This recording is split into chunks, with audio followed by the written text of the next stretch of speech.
Hello friends, मैं मोहम्मद आजाद। आज की हमारी ये class area of circle and related figure, वृत्त का क्षेत्रफल और उनसे संबंधित आकृति। तो इस क्लास में हम सर्कल की मेंसुरेशन की बात करेंगे। सर्कल की ज्योमेट्री वाली क्लास में बात कर चुके हैं। तो मेंसुरेशन में सर्कल की सबसे पहले हम बात करेंगे परिमाप की। परिमाप, वृत्त का परिमाप। वृत्त के परिमाप को परिमाप ना कहकर परिधि कहते हैं। तो अगर किसी ने परिमाप कह दिया कि वृत्त का परिमाप पूछना है तो वो क्या है, वृत्त की परिधि दी है। परिधि को इंग्लिश में सर्कमफ्रेंस कहते हैं। इसका फार्मूला होता है 2 पाई आर। आर क्या है, सर्कल की रेडियस। पाई क्या, पाई कांस्टेंट होता है। इस कांस्टेंट की वैल्यू 22/7 या फिर 3.14 जो आपको सुटेबल लगे क्वेश्चन के अकॉर्डिंग वो रखी जाएगी। 22/7 या 3.14 पाई की वैल्यू। तो फार्मूला होगा 2 पाई आर, वृत्त का परिमाप या वृत्त की परिधि का। ठीक, अब बात करते हैं आर क्या, त्रिज्या। त्रिज्या बता चुके क्या होती है। अगर त्रिज्या ना देके आपको व्यास दिया तब क्या यही फार्मूला लगाएंगे? हाँ, कैसे? आप त्रिज्या पता कर लेंगे व्यास का आधा करके। तब अगर ये फार्मूला ना लगाना चाहे, आधा ना करना, तो देखिए क्या होता है, d = 2r होता है। व्यास जो है त्रिज्या का दुगुना होता है। तो 2r की जगह आप d लिख सकते हैं। तो 2 × r लिखा, इसकी जगह d। तो पाई × d, ये किसका, ये भी परिधि का फार्मूला आ गया। क्षेत्रफल का फार्मूला देखते हैं क्या है, पाई r स्क्वायर। ठीक, पाई r², ये वृत्त का क्षेत्रफल का फार्मूला हो गया। अब बात करते हैं अगर अर्धवृत्त आ गया। ये दोनों फार्मूले थे वृत्त के। अर्धवृत्त क्या, वृत्त का एक पार्ट हो गया। अर्धवृत्त का परिमाप पर पहले बात करेंगे।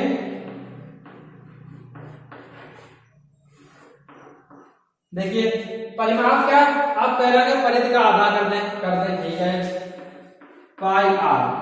लेकिन क्या यही होगा? नहीं होगा। अक्सर यही कर देते हैं, लेकिन ये नहीं, क्यों नहीं लीजिए। ये है सर्कल, आपने परिधि निकाली मतलब ये पूरा निकल आया। इसका आधा किया तो सिर्फ और सिर्फ ये पार्ट, मतलब इतना कैलकुलेट हुआ। लेकिन परिमाप क्या कहता है, इसकी बाउंड्री का योग। तो आपने ये तो निकाल दिया, लेकिन ये भी इसकी बाउंड्री है और ये कितना है, d या 2r प्लस में करना पड़ेगा d या पाई r प्लस 2r। तो ये फार्मूला होगा अर्धवृत्त का परिमाप। ये अक्सर लोग गलत कर देते हैं, पाई आर लिख के चले जाते हैं, कैलकुलेट करते हैं पाई आर से, गलत हो जाता है। क्षेत्रफल की बात करते हैं। क्षेत्रफल का आधा कर दीजिए, वो सही है, पाई r²/2। वृत्त का अर्धवृत्त का क्षेत्रफल पता चल गया, परिमाप वृत्त का बता देंगे। अब वृत्त का एक आता है त्रिज्यखंड और वृत्तखंड। वृत्त वाली क्लास में हमने बताया था दोनों के बारे में। तो त्रिज्यखंड की यहां बात करते हैं पहले। त्रिज्यखंड क्या होता है, इसको इंग्लिश में सेक्टर कहते हैं। होता क्या ये बता चुके हैं, फिर से एक बार बताते हैं। त्रिज्यखंड त्रिज्या और चाप को मिलाकर बनने वाली आकृति, या त्रिज्या या चाप से बंद आकृति क्या कहलाएगी, त्रिज्यखंड। तो देखिए एक ये सर्कल है, ये मान लीजिए इसका सेंटर है, तो ये त्रिज्या होगी और ये भी एक त्रिज्या। ये पूरी क्लोज यानी कि ABC, ये आपका क्या कहलाएगा, एक त्रिज्यखंड कहलाएगा। इस त्रिज्यखंड का अगर आपसे क्षेत्रफल पूछता है कितना आएगा, तो देखिए कैसे कैलकुलेट किया जाएगा। फार्मूला, क्षेत्रफल बराबर किसका, त्रिज्यखंड का, थीटा पाई r²/360 डिग्री। अब थीटा क्या है, थीटा इस का कोण होगा, सेंटर वाला, मतलब त्रिज्यखंड का केंद्रीय कोण, केंद्र पर बनने वाला कोण कितना है, थीटा। तब थीटा पाई r²/360। अब थीटा की वैल्यू इस फार्मूले में रख देंगे, आपका आंसर आ जाएगा, त्रिज्यखंड का क्षेत्रफल बदल जाएगा। ठीक, अब बात करते हैं ये फार्मूला आया कहां से। तो देखिए वृत्त का क्षेत्रफल क्या होता है, पाई r²। तब ये कितना कोण आंतरिक करता है, सेंटर पर 360, तो बटे 360, तो यानी कि 1 डिग्री। अब थीटा के लिए पता करना इनटू थीटा, तो फार्मूला पता चल गया कहां से आया, इसी प्रकार अगर अब मान लीजिए इसका पता करना है, आपने छोटे वाले का तो पता कर लिया, बड़े वाले का ये, तो देखिए क्या किया जाए, सर्कल में से हम इसका पता कर चुके हैं और सर्कल का आसानी से पता कर सकते हैं, माइनस कर दें, यानी कि pi are square minus theta pi are square upon 360। तो देखिए पाई आर स्क्वायर, इसमें भी पाई आर स्क्वायर कॉमन मिल जाएगा,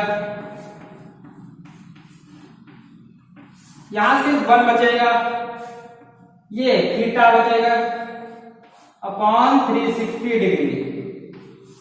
तो अब आपको पहले कैलकुलेट ना करना पड़े, इतना सब कैलकुलेशन से बच जाएंगे, सिर्फ इतना करना पड़ेगा, वृत्त का क्षेत्रफल नहीं निकालना पड़ेगा। ठीक, तो लघु त्रिज्यखंड और दीर्घ त्रिज्यखंड का क्षेत्रफल कैसे निकाला जाए पता चल गया। अभी तक हमने बात की थी मेंसुरेशन की सर्कल की, अब बात करते हैं पार्ट्स की। पार्ट्स में हमने त्रिज्यखंड और अब बात करेंगे वृत्तखंड की, यानी कि सेगमेंट। वृत्तखंड को कहते हैं सेगमेंट इंग्लिश में। ठीक, मान लीजिए आपके पास ये सर्कल है और आपको इस वृत्तखंड का एरिया निकालना है। वृत्तखंड बता चुके हैं वृत्त वाली क्लास में क्या होता है, जीवा और चाप से घिरी आकृति क्या कहलाएगी, वृत्तखंड। ठीक, अब इसका एरिया निकालना है, आपको ये पता है सी, तो देखिए ए बी, ये इधर फिगर देखिए ज्यादा समझ में आ जाएगा। ये त्रिज्यखंड दिख रहा है आपको, ये वाला सी ए ओ, मान लीजिए यहाँ कोई, इस त्रिज्यखंड का क्षेत्रफल निकाल दें, उसमें से सर्कल का हटा दें तो हमारे पास सिर्फ वृत्तखंड का बचेगा और वृत्तखंड का ही क्षेत्रफल में कैलकुलेट करना है। तो क्या होगा, इस त्रिज्यखंड का क्षेत्रफल मान लीजिए ये कोण थीटा है, तो theta pi are square upon 360। अभी हमने बात की थी त्रिज्यखंड का क्षेत्रफल का, माइनस क्या कहते हैं इस त्रिभुज का, minus area triangle A B C. अब इस ट्रायंगल का एरिया निकालते हैं, देखते हैं कैसे निकलेगा। सी ए और बी, ठीक, अब एरिया क्या था, हाफ ए बी इंटू लंब, तो यहां से लंब डाल दीजिए सी एम। ठीक, अब केंद्र से त्रिज्या पर डाला गया लंब उसे 2 बराबर भागों में बांटता है, ये बराबर, और ये आर होगी, ये भी आर की त्रिज्या 90 डिग्री कोण, इसमें भी आरएचएस से हम इन दोनों त्रिभुज को सर्वांगसम सिद्ध कर सकते हैं। अगर ये दोनों त्रिभुज सर्वांगसम तो इनके सभी पार्ट भी बराबर, पूरा कोण थीटा था तो आधा थीटा बाई 2, ये भी थीटा बाई 2। अब देखिए ए बी, ये बराबर ये बराबर, अगर ये m है तो A B equal to 2am होगी, क्यों, क्योंकि m मिड पॉइंट है। ठीक, अब देखिए साइन थीटा से हम ये और इसमें, कॉस थीटा से इसमें और इसमें संबंध पता करते हैं। साइन थीटा इक्वल टू होगा sine theta by 2 equal to ये am अपॉन r, तो यहां से am बराबर r sine theta by 2, am पता होगा तो ab हम पता कर सकते हैं, तो ab equal to 2am into 2r sine theta by 2। इसी प्रकार कॉस, ये देखिए इसको इसमें कर दिया बॉक्स में, अब समझ में आ गया होगा। अब कॉस थीटा बात करते हैं, तो कॉस थीटा बाई 2 आधा यानी कि cm अपान कर्ण r, तो r बराबर ये cm बराबर आ जाएगा r cos थीटा बाई 2। ठीक, अब cm भी पता चल गया, ab भी इस फार्मूले में रखते हैं 1/2 ab की जगह 2r sin theta by 2 into cm की जगह r cos theta by 2, cos theta by 2। ठीक, अब देखिए 2, ये r स्क्वायर हो जाएगा, 2 sin theta by 2 cos theta by 2, तो ये फार्मूला होता है 2 sin a cos a बराबर साइन 2a। तो यहां फार्मूला लग जाएगा और ये अपॉन 2 बचेगा सिर्फ R square upon 2 sine theta आ गया। किसका एरिया इस ट्रायंगल का रखते हैं यहां पर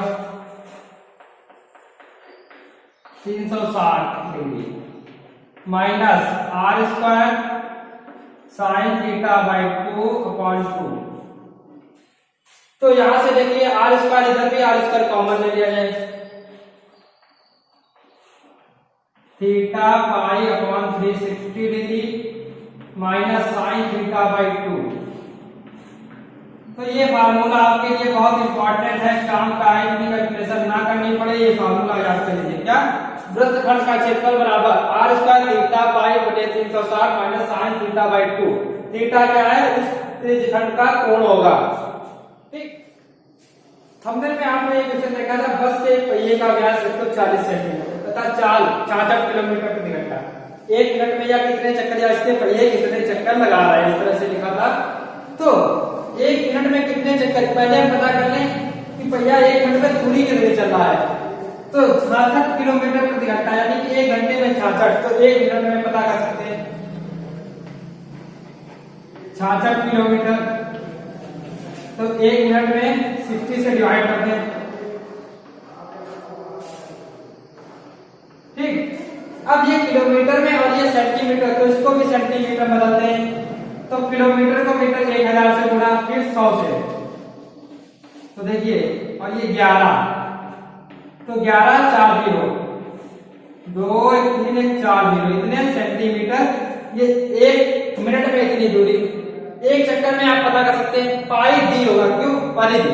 कोई भी राउंड शेप की चीज एक चक्कर में उतनी ही दूरी तय करेगी जितनी उसकी परिधि होगी।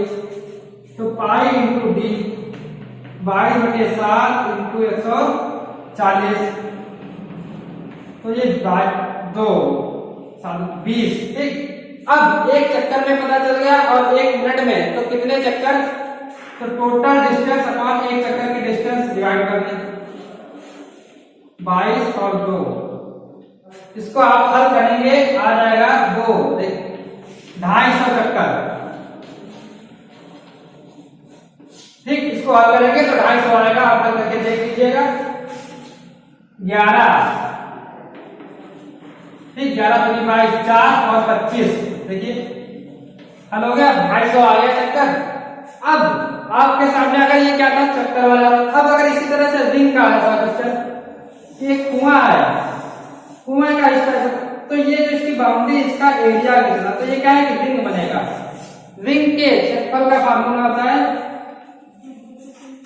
रिंग का क्षेत्रफल या छल्ले का क्षेत्रफल बराबर होगा pi are square minus are square, जहां कैपिटल आर बड़े वाले वृत्त की त्रिज्या और स्मॉल आर छोटे, या आंतरिक और बाह्य कह सकते हैं। रिंग का क्षेत्रफल पता करने या छल्ले का क्षेत्रफल या इसकी मोटाई का क्षेत्रफल पता करने के लिए कहां पर कुएं पर अधिकतर यूज होता है, या कोई छल्ला या कोई चीज आ जाती है। उसके बाद चाप की लंबाई का एक फार्मूला होता है theta 2 pi r upon 360 degree. ये एल होती है इसकी चाप की लंबाई। तो आपको ये सारे फार्मूले यानी कि सर्कल के मेंसुरेशन समाप्त हो गए। अब हम बात करेंगे वॉल्यूम पर। अगली क्लास में वॉल्यूम क्या होता है और किन किन फिगर का वॉल्यूम कैसे कैलकुलेट किया जाएगा।